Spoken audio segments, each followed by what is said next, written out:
अब प्रधानमंत्री जी को यह लगने लगा है कि मैं लोकसभा चुनाव हार रहा हूं। पूरे देश के अंदर बेरोजगारी, सत्ता का लालच नहीं है। 49 दिन के बाद इस्तीफा दिया था। कोई अपनी चौकीदार की नौकरी से इस्तीफा नहीं देता। किसी ने मेरे से इस्तीफा मांगा नहीं था 49 दिन के बाद। मुझे लगता है दुनिया का पहला मुख्यमंत्री हूं जिसने अपनी मर्जी से 49 दिन के बाद इस्तीफा दे दिया था। इस्तीफा मैं अपने जूते की नोक पे लेके चलता हूं। मेरे को कोई मुख्यमंत्री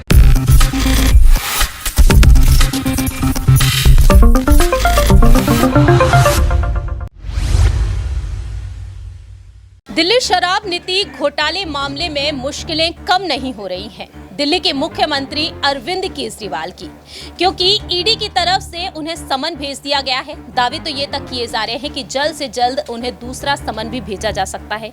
कहीं ना कहीं अरविंद केजरीवाल की भी इस मामले में गिरफ्तारी हो सकती है, और ऐसे में अगर गिरफ्तारी हो जाती है तो अरविंद केजरीवाल मुख्यमंत्री बने रहना चाहते हैं और वह जेल से ही सरकार चलाना चाहते हैं। ऐसा कहना साफ तौर पर रहा है पार्टी के ही पार्षदों का, कार्यकर्ताओं का, विधायकों का।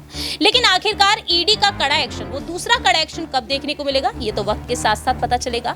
लेकिन इस बीच देखा जाए तो यहाँ पर अरविंद केजरीवाल के इस्तीफे देने की बात अब यहाँ पर खुलकर सामने आ रही है, क्योंकि अब अरविंद केजरीवाल ने खुलकर इस इस्तीफे पर अपनी बात रखी है। नमस्कार, मैं प्रांशी राठौर और आप देख रहे हैं नेक्स्ट 9 न्यूज। आज हमारे स्पेशल प्रोग्राम 2024 का महासंग्राम में हम चर्चा करेंगे इसी मुद्दे पर, क्योंकि हाल ही में अरविंद केजरीवाल कार्यकर्ता सम्मेलन का हिस्सा बने, जहां पर उन्होंने अपनी बात रखी अपने पार्षदों के बीच, कार्यकर्ताओं के बीच, अपनी पार्टी के दिग्गज नेताओं के बीच। लेकिन यहां पर देखने को मिला कि उनके कार्यकर्ताओं ने, नेताओं ने उनसे विनती की कि उन्हें इस पद से इस्तीफा नहीं देना चाहिए। अरविंद केजरीवाल त्यागराज स्टेडियम पहुंचे, जहां पर इस कार्यकर्ता सम्मेलन का आयोजन किया गया था, और यहां पर उन्होंने साफ तौर पर कहा कि मैं इस इस्तीफे को जूते की नोक पर रखता हूं। अरविंद केजरीवाल के इस बयान के बाद से अब सियासी सरगर्मियां काफी तेज हो चुकी हैं। तो पहले आपको यहां पर सुनाते हैं कि आखिरकार अरविंद केजरीवाल ने क्या कुछ कहा। उनका साफ तौर पर कहना रहा कि मैं पहले भी जेल जा चुका हूं, लेकिन अगर इस बार जेल भेजा जाता है तो हम डरने वाले बिल्कुल नहीं है। बात यहाँ पर आप सांसद संजय सिंह की हो, बात यहाँ पर पूर्व डिप्टी सीएम मनीष सिसोदिया की हो, चाहे बात हो यहाँ पर पूर्व स्वास्थ्य मंत्री सत्येंद्र जैन की, तो अरविंद केजरीवाल साफ तौर पर कह चुके हैं चाहे बात अब इस्तीफे पर आ जाए लेकिन हम डरने वाले नहीं हैं। तो आइए आपको यहाँ पर सबसे पहले अरविंद केजरीवाल का वो स्टेटमेंट सुनाते हैं कि आखिरकार वह किस तरह से केंद्र की मोदी सरकार पर बरसते हुए नजर आए हैं। में रोज इतने करप्शन हो रहे हैं, इतने घोटाले हो रहे हैं, एक आदमी जेल नहीं जाता इनका। रोज सुनते हैं कि अडानी को इन्होंने थोक के भाव सारा देश बेच दिया, कोई एक्शन नहीं होता इनका। तो इनका क्या मकसद है? केवल और केवल सीबीआई और ईडी को इस्तेमाल करके दूसरी पार्टियों के नेताओं को तोड़ के अपनी पार्टी के अंदर लाना। कोई ईमानदार नहीं है नरेंद्र मोदी, कोई भ्रष्टाचार के खिलाफ जंग नहीं छेड़ रहे हैं। दूसरी पार्टियों का केवल सत्ता की लड़ाई है। दूसरी पार्टी के आज अगर मनीष सिसोदिया आम आदमी पार्टी छोड़ के बीजेपी में चले जाएं, भाई साहब 24 घंटे के अंदर बाहर आ जाएंगे वो। आज अगर संजय सिंह पार्टी छोड़ के बीजेपी में चले जाएं, 24 घंटे के बाहर आ जाएंगे। ये नरेंद्र मोदी की बेईमानदारी है, ये उसके भ्रष्टाचार। अब प्रधानमंत्री जी को यह लगने लगा है कि मैं लोकसभा चुनाव हार रहा हूं। पूरे देश के अंदर बेरोजगारी, महंगाई, भ्रष्टाचार, लोग बहुत दुखी हो चुके हैं। घर का खर्चा नहीं चल रहा। कब तक जुमलेबाजी से घर का खर्च, कब तक परिवार चलेगा? अब लोग बहुत दुखी हो चुके हैं। तो अब प्रधानमंत्री जी ने एक नया वो बनाया है कि जितने रीजनल पार्टी के नेता हैं, सब नेताओं को पकड़ पकड़ के जेल में डाल दो। जब रीजनल पार्टी का नेता जेल में जाएगा, चुनाव के पहले उनकी पार्टी के लिए कैंपेनिंग करने वाला कोई नहीं बचेगा, और वहां पे बीजेपी स्वीप कर जाएगी चुनाव। तो केवल मेरा नहीं, इन्होंने मेरे को तो जेल में भेजने का प्लान कराई है कि केजरीवाल को जेल में भेज देते हैं। आम आदमी पार्टी चुनाव कैसे करेगी, केजरीवाल प्रचार कैसे करेगा। ममता बनर्जी को प्लान बना रखा है, ममता बनर्जी को जेल में भेज देते हैं, पश्चिम बंगाल में बीजेपी स्वीप कर जाएगी। तेजस्वी यादव का प्लान बना रखा है, तेजस्वी यादव को जेल भेज देते हैं, बिहार में स्वीप कर जाएंगे। हेमंत सोरेन को जेल भेजने का प्लान बना रखा है, हेमंत सोरेन को जेल भेज देते हैं, वहां पे स्वीप कर जाएंगे। अरे मोदी जी शर्म कर लो, ऐसे चुनाव जीतोगे आप, ऐसे चुनाव जीतोगे आप। एक बारी मैं उनको चैलेंज करता हूं, एक बार इन सबको जेल भेज के देखो, बीजेपी का पत्ता साफ ना हो जाए।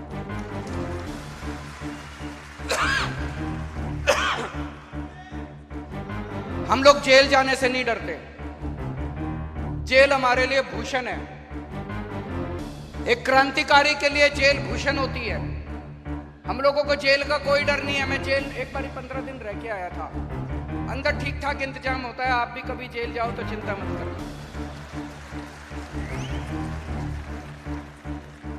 अगर भगत सिंह इतने दिन जेल रह सकते हैं, मनीष सिसोदिया 9 महीने जेल रह सकता है, सतिंदर जैन 1 साल जेल रह सकता है, तो मेरे को जाने में क्या दिक्कत है? मैं भी चला जाऊंगा, मेरे को जेल जाने का फर्क नहीं पड़ता।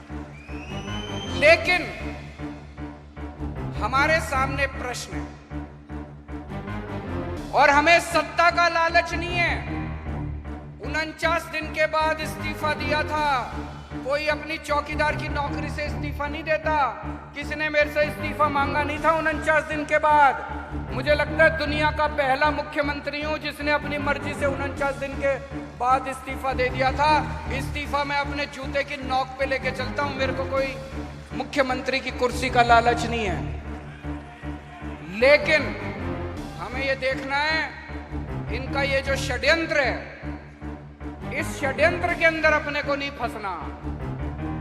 तो मुझे इस्तीफा देना चाहिए या मुझे जेल से सरकार चलानी चाहिए, इस बारे में मैं अलग अलग लोगों से सबसे चर्चा कर रहा हूं। इस बारे में मैंने अपने सारे विधायकों से भी चर्चा की थी, फिर सारे काउंसलर से चर्चा की, आज मैंने सारे वॉलंटियर्स के साथ चर्चा की है और अब आप लोगों की जिम्मेदारी लगा रहा हूं मैं। दिल्ली की जनता ने हमें बहुत प्यार दिया है, हम दिल्ली की जनता की मर्जी के बिना कुछ नहीं करेंगे। जो दिल्ली की जनता कहेगी हम वही करेंगे, है कि नहीं है?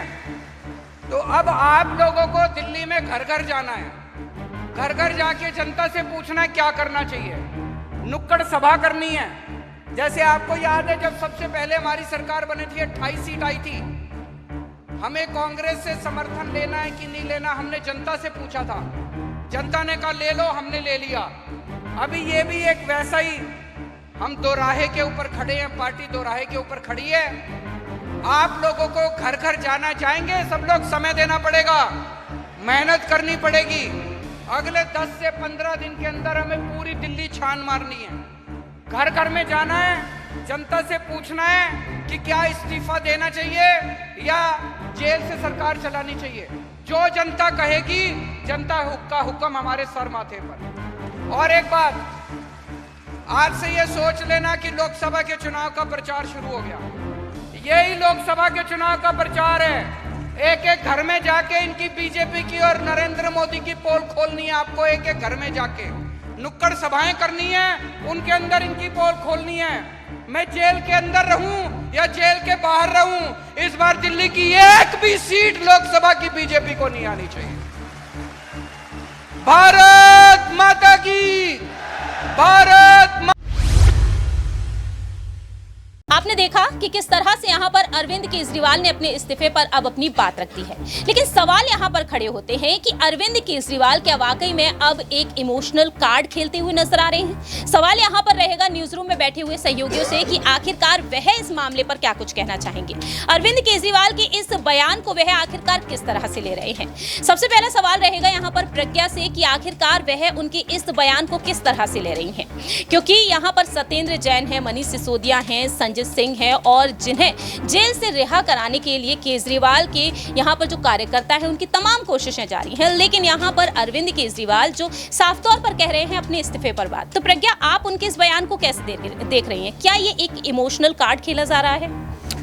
यहाँ पर अगर बात करें जिस तरीके से अरविंद केजरीवाल के बयान को लेकर के आपने पूछा, तो कहीं ना कहीं साफ तौर पर लग रहा है कि अरविंद केजरीवाल की पार्टी भ्रष्टाचार कर रही है या नहीं कर रही है, घोटाले कर रही है या नहीं कर रही है, तो कोर्ट के फैसले के बाद, जांच के बाद साफ होगा। लेकिन उनके ये बयान साफ तौर पर उनकी बौखलाहट को प्रांशित दर्शाते हुए नजर आ रहे हैं, क्योंकि चुनाव है। अगर बात करें विधानसभा चुनाव की, तो देखिए 3 राज्यों में वोटिंग हो चुकी है, 2 अभी बचे हुए हैं। और ऐसे में जिस तरीके से अरविंद केजरीवाल केजरीवाल प्रचार प्रसार करने के नाम पर वो जिस तरह से जनता के बीच ये दिखाने की कोशिश कर रहे हैं कि आम आदमी पार्टी से इतनी ज़्यादा बीजेपी डर रही है कि सीधे सीधे सीबीआई और ईडी का दुरुपयोग कर रही है, मंत्रियों को जेल में डाला जा रहा है और वो भी बिना किसी सबूत के आधार पर, तो कहीं ना कहीं सवाल अपने आप में उठने लाजमी है। और दूसरी चीज़ के अभी सिर्फ एक समन भेजा है, दूसरे समन को लेकर ईडी की तरफ से कोई भी बयान सामने नहीं आया है। ऐसे में आम आदमी पार्टी के तमाम बड़े मंत्री अरविंद केजरीवाल के इस्तीफे की बात कर रहे हैं, उनकी गिरफ्तारी की बात कर रहे हैं, उनके जेल जाने को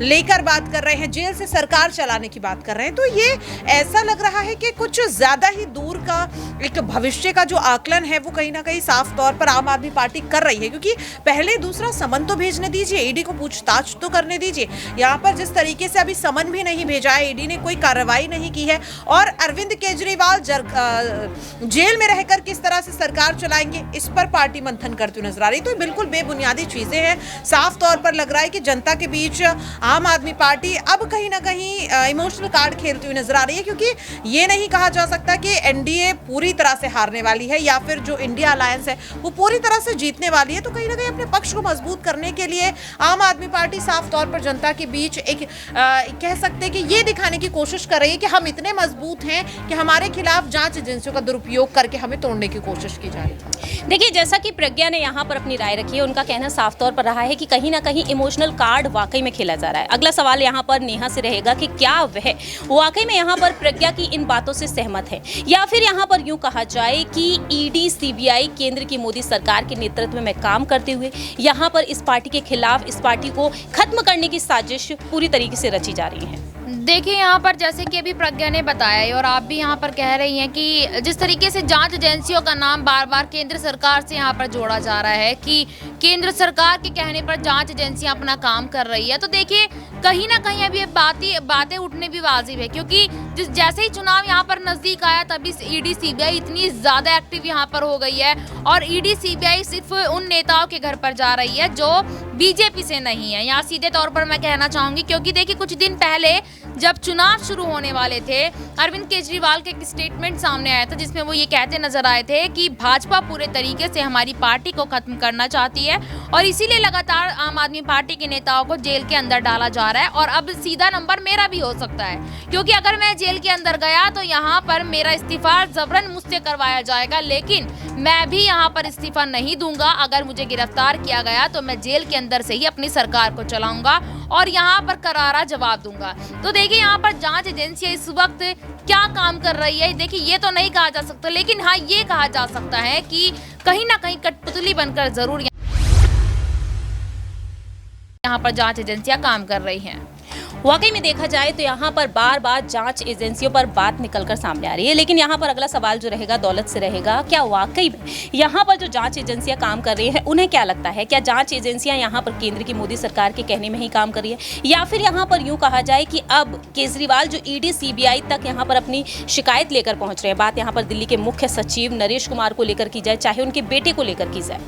यहाँ पर देखा जाए तो आम आदमी पार्टी मुख्य सचिव को यहाँ पर घेरती हुई नजर आ रही है और हमने देखा है कि जब भी आम आदमी पार्टी के ऊपर यहाँ पर आरोप लगे हैं तो उन्होंने कोई ना कोई ऐसा पैतरा अपनाया कि या तो वो बीजेपी पर आरोप लगाते हैं या फिर वो एलजी पर आरोप लगाते हैं। यानी जब से यहाँ पर अरविंद केजरीवाल सरकार में आए हैं 2013 से उनकी यहाँ पर सरकार बनना शुरू हुई है, हर बार एलजी कभी प्रधानमंत्री नरेंद्र मोदी से वो लड़ते हुए नजर आए हैं और जहाँ वो कट्टर ईमानदारी की बात करते थे, लेकिन उनके नेता ही आपने देखा कि किस तरीके से सिलसिलेवार तरीके से यहाँ पर फंसते हुए नजर आ रहे हैं। तो यहाँ कोर्ट की लड़ाई शायद जो है उनके लिए भी आवश्यक है। चुनाव का टाइम है, यहाँ पर अपने नेताओं को उनको एकत्रित करना चाहिए और चुनाव की रणनीति बनानी चाहिए, ना कि यहाँ पर वाद विवाद उनको खेलना चाहिए, यहाँ पर आरोप लगाने चाहिए। और जैसा कि उन्होंने कहा कि जो सीएम का इस्तीफा, जो उनका इस्तीफा वो अपनी जूते की नोक पर रखते हैं, तो कहीं ना कहीं उन्होंने जनता को यहाँ पर चैलेंज किया, जनता ने उनको चुन के दिया, तो जनता चाहती है कि वो यहाँ पर विकास करें। वो स्कूल मॉडल की बात करते हैं तो वैसी और चीज़ें करें, लेकिन वो जो है कहीं ना कहीं जनता के वोट की अवहेलना करते हुए यहाँ पर नज़र आ रहे हैं। तो ऐसा चुनावी तौर पर देखा जाए तो ठीक जो है जनता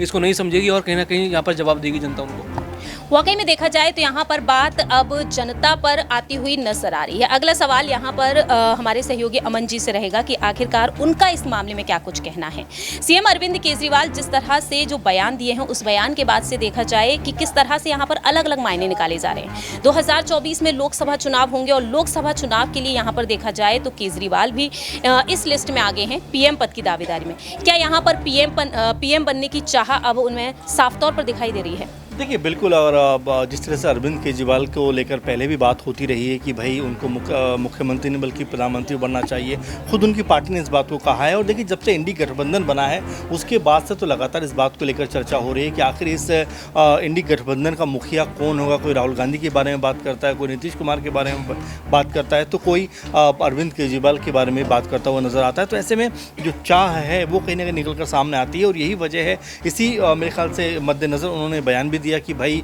मैं ऐसे सीएम पद को जो ठोकर मार दूंगा और मुझे नहीं चाहिए सीएम पद। तो कहीं ना कहीं लालसा बड़ी है, लालसाओं में उनकी कमी नहीं है। वो चाहते हैं कि देश का के सर्वोच्च जो कह सकते हैं कि लोकतांत्रिक प्रक्रिया में पद है उस पर बैठें वो और पीएम पद की शोभा बढ़ाएं। तो ऐसे में अभी लंबा सफ़र हालांकि उनको तय करना है, लेकिन अभी से वो अपने लिए माहौल डेवलप करने का प्रयास कर रहे हैं। किसी भी तरह से जो पॉलिटिकल पार्टियाँ हैं या जो उनका अलायंस है उनके नाम पर गंभीरता से विचार करें। तो मुझे लगता है कि उसी जल्दबाजी में, उसी आपाधापी में कहीं ना कहीं जो अरविंद केजरीवाल है दिल्ली के सीएम हैं और तीसरी बार वो सीएम इस समय दिल्ली के, तो ऐसे में उनकी जो ख्वाहिश है वो मेरे ख्याल से परवान चढ़ रही है और वो लगातार खुद के बारे में इस तरह की बयानबाजी कर रहे हैं कि उनको तवज्जो दी जाए। क्योंकि अगर ऐसा बयान बोलेंगे तो नेशनल मीडिया में कहीं ना कहीं चलता हुआ नजर आएगा। फिर उनके बारे में सिर्फ दिल्ली में नहीं, यूपी में, पंजाब में, उत्तराखंड में और बिहार में या तमाम देश के राज्यों में चर्चा होना शुरू हो जाएगी। तो ये खुद को एक तरीके से कह सकते हैं कि लोगों के बीच लेके जाने का तरीका भी है कि आप इस तरह का बयान दे दो